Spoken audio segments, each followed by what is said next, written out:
1972년 11월 17일 영국 런던 첼시의 고급 아파트에서 이웃집이 너무 시끄럽다는 전화를 받고 경찰이 출동하였습니다.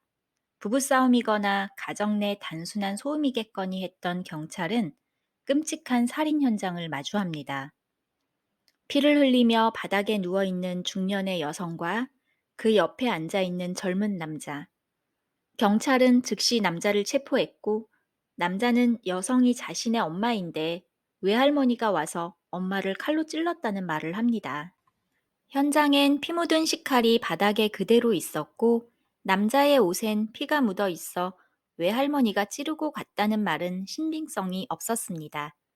그래도 조사해 본 결과 외할머니는 영국이 아닌 미국 뉴욕에 있던 걸로 확인되었습니다. 남자는 이어 바로 자신이 저지른 지심을 자백했습니다.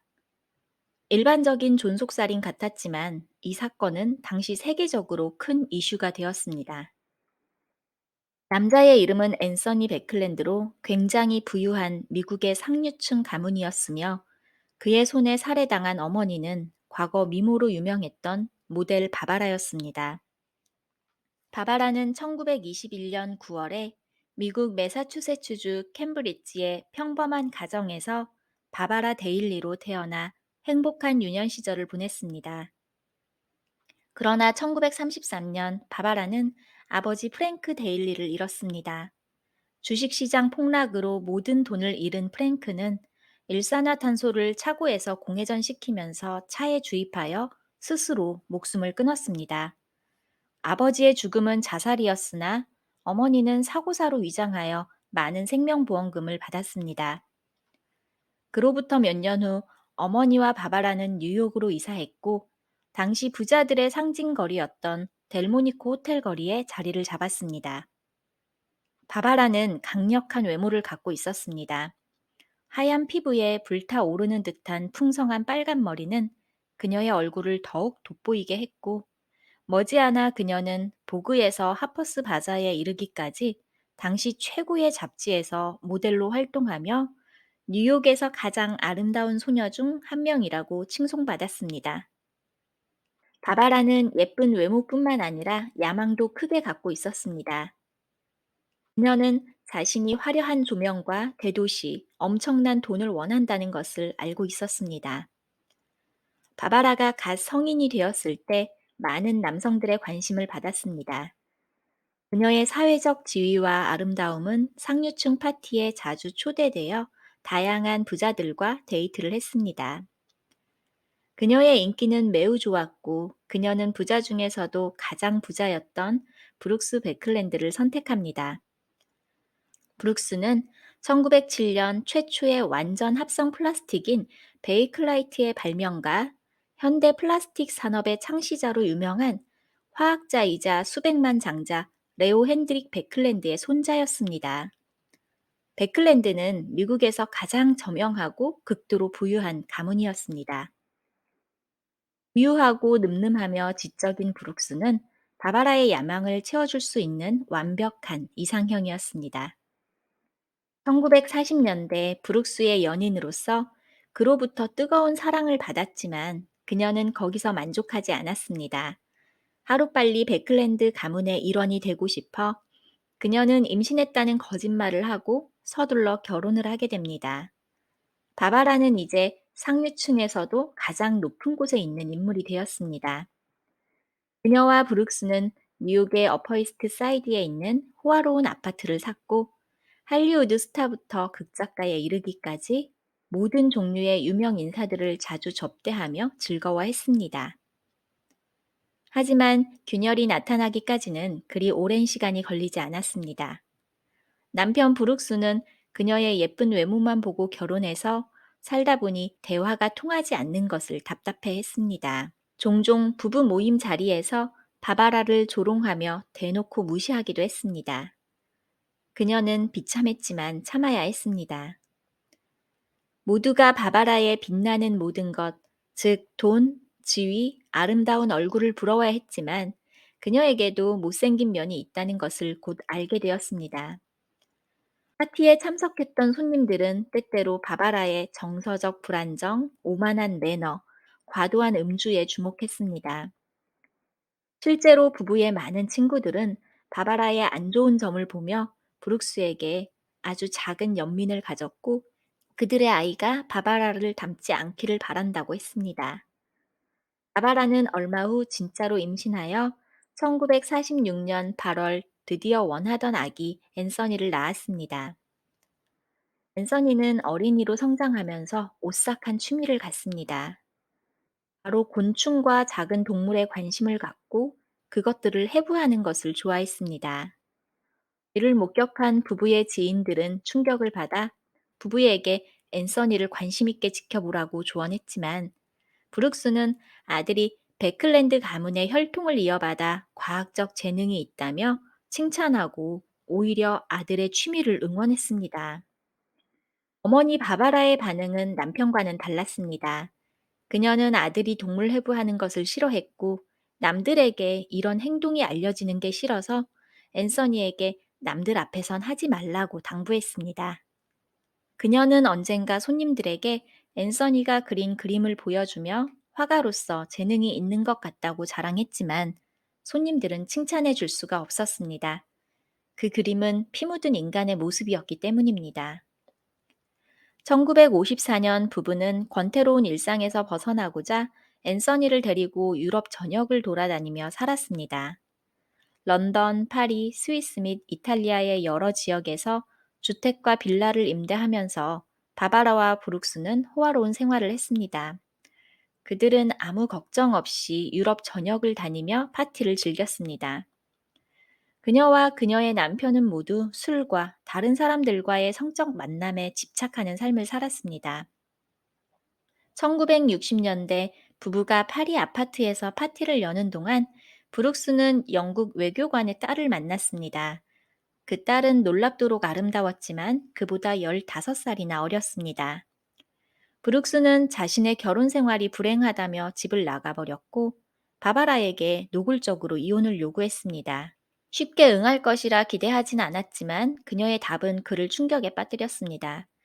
늘 허영심 많고 불안했던 바바라는 자기보다 훨씬 어린 여자가 남편의 눈길을 끌었다는 사실에 충격을 받았습니다. 그녀는 정신이 온전한 상태에서 손목을 그어 자살을 시도했습니다. 그것은 가슴 아프지만 효과적이기도 했습니다. 브룩스는 불륜과 별거에 대한 모든 생각을 빨리 정리하고 돌아왔습니다. 바바라는 간신히 남편을 붙잡았지만 결혼 생활은 역시 행복하진 않았습니다. 앤서니는 불안한 엄마의 곁에서 지켜주고 위로하고 때때로 그녀의 우울증도 감내해야 했습니다. 1967년 20살이 된 앤서니의 주요 감신사는 그림, 파티, 잘생긴 남자였습니다. 그가 모로코를 방문했을 때 제이크 쿠퍼라는 이름의 호주에서 온 양성애자 청년을 만났고 앤서니는 그에게 완전히 매료되었습니다.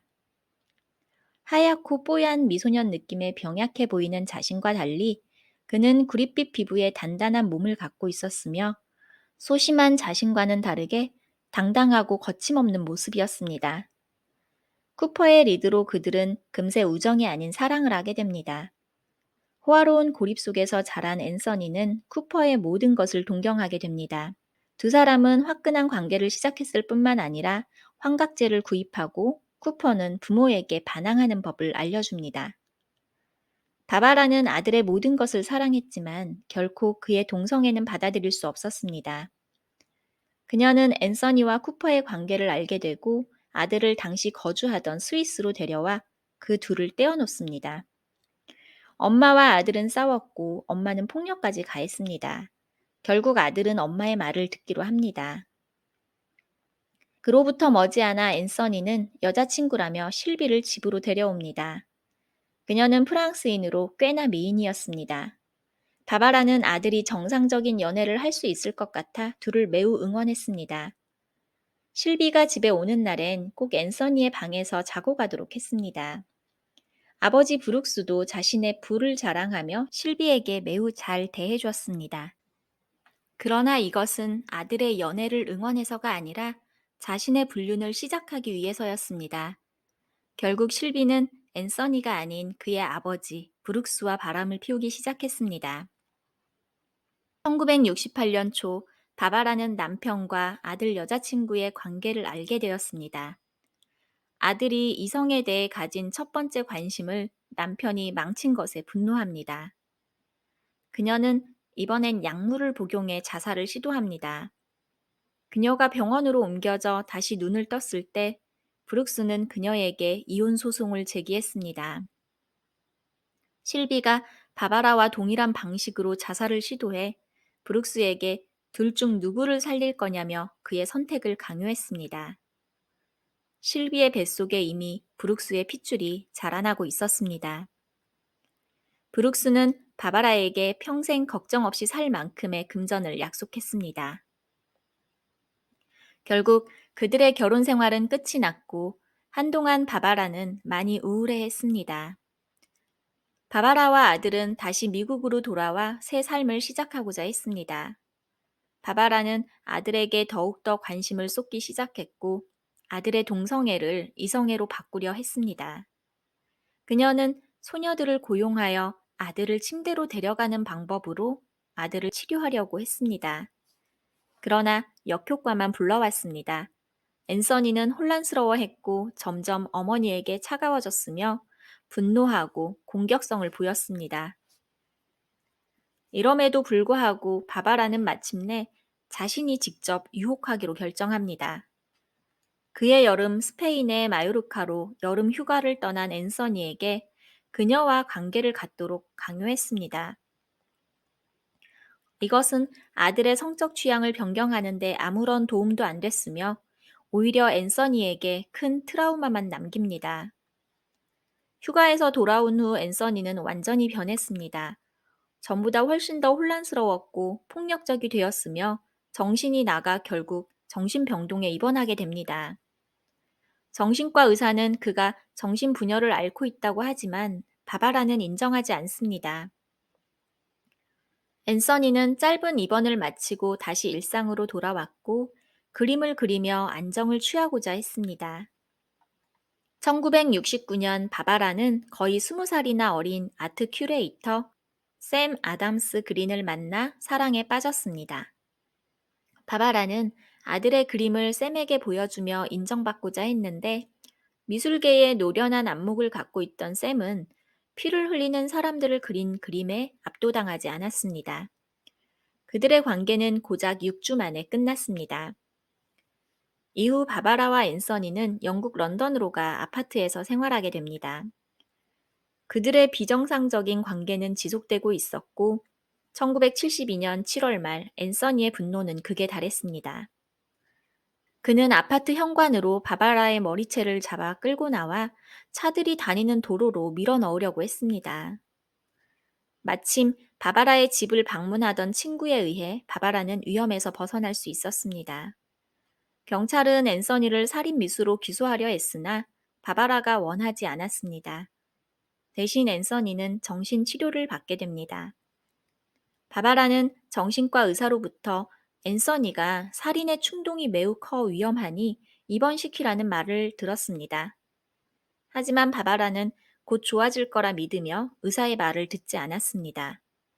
이후 바바라는 친구에게 아들의 동성애 치료를 위해 자신이 희생하고 있다는 얘기를 했고, 앤서니 또한 어머니와의 관계를 이제 만나기 시작한 남자에게 말했습니다. 불안했던 모자 사이에 그날이 왔습니다.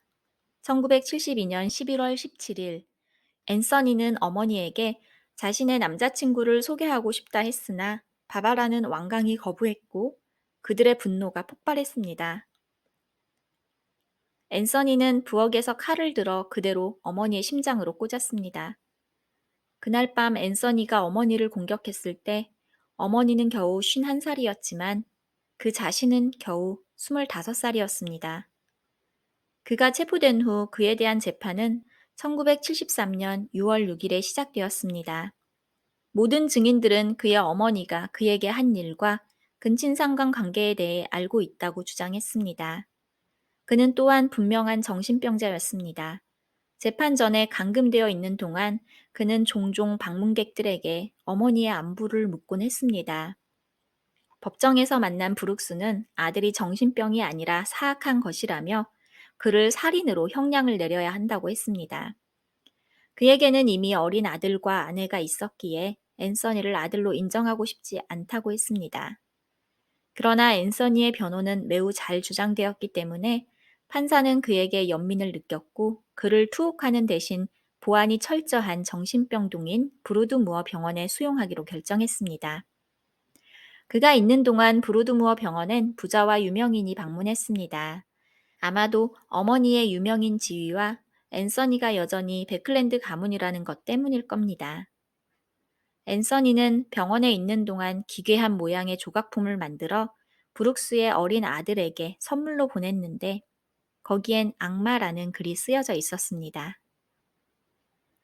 브루드 무어에서 불과 7년을 보낸 후 그의 친구들이 앤서니를 다시 세상에 내보내도록 법원에 청원했고 그는 1980년 7월 21일에 풀려났습니다.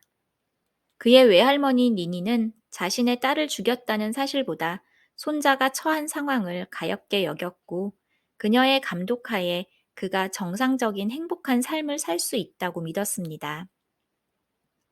앤서니는 뉴욕시로 날아가 87살의 외할머니와 함께 살았지만 브루드 무어를 떠난 지 불과 6일 만에 앤서니는 영국으로 돌아가고 싶다며 할머니와 열띤 논쟁을 벌였습니다. 니니는 불안한 손자를 더욱 화나게 하면서 영국으로 갈 수 없다고 말했습니다. 몇 분 안에 통제불능이 된 앤서니는 그녀를 8번 찔렀으나 다행히 할머니는 목숨을 잃진 않았습니다. 경찰은 그를 다시 체포했고 그는 살인미수 혐의로 유죄 판결을 받았습니다.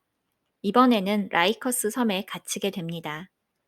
지역 정신과 팀의 8개월간의 긴 평가 끝에 앤서니는 1981년 3월 20일 가석방으로 석방될 예정이었습니다.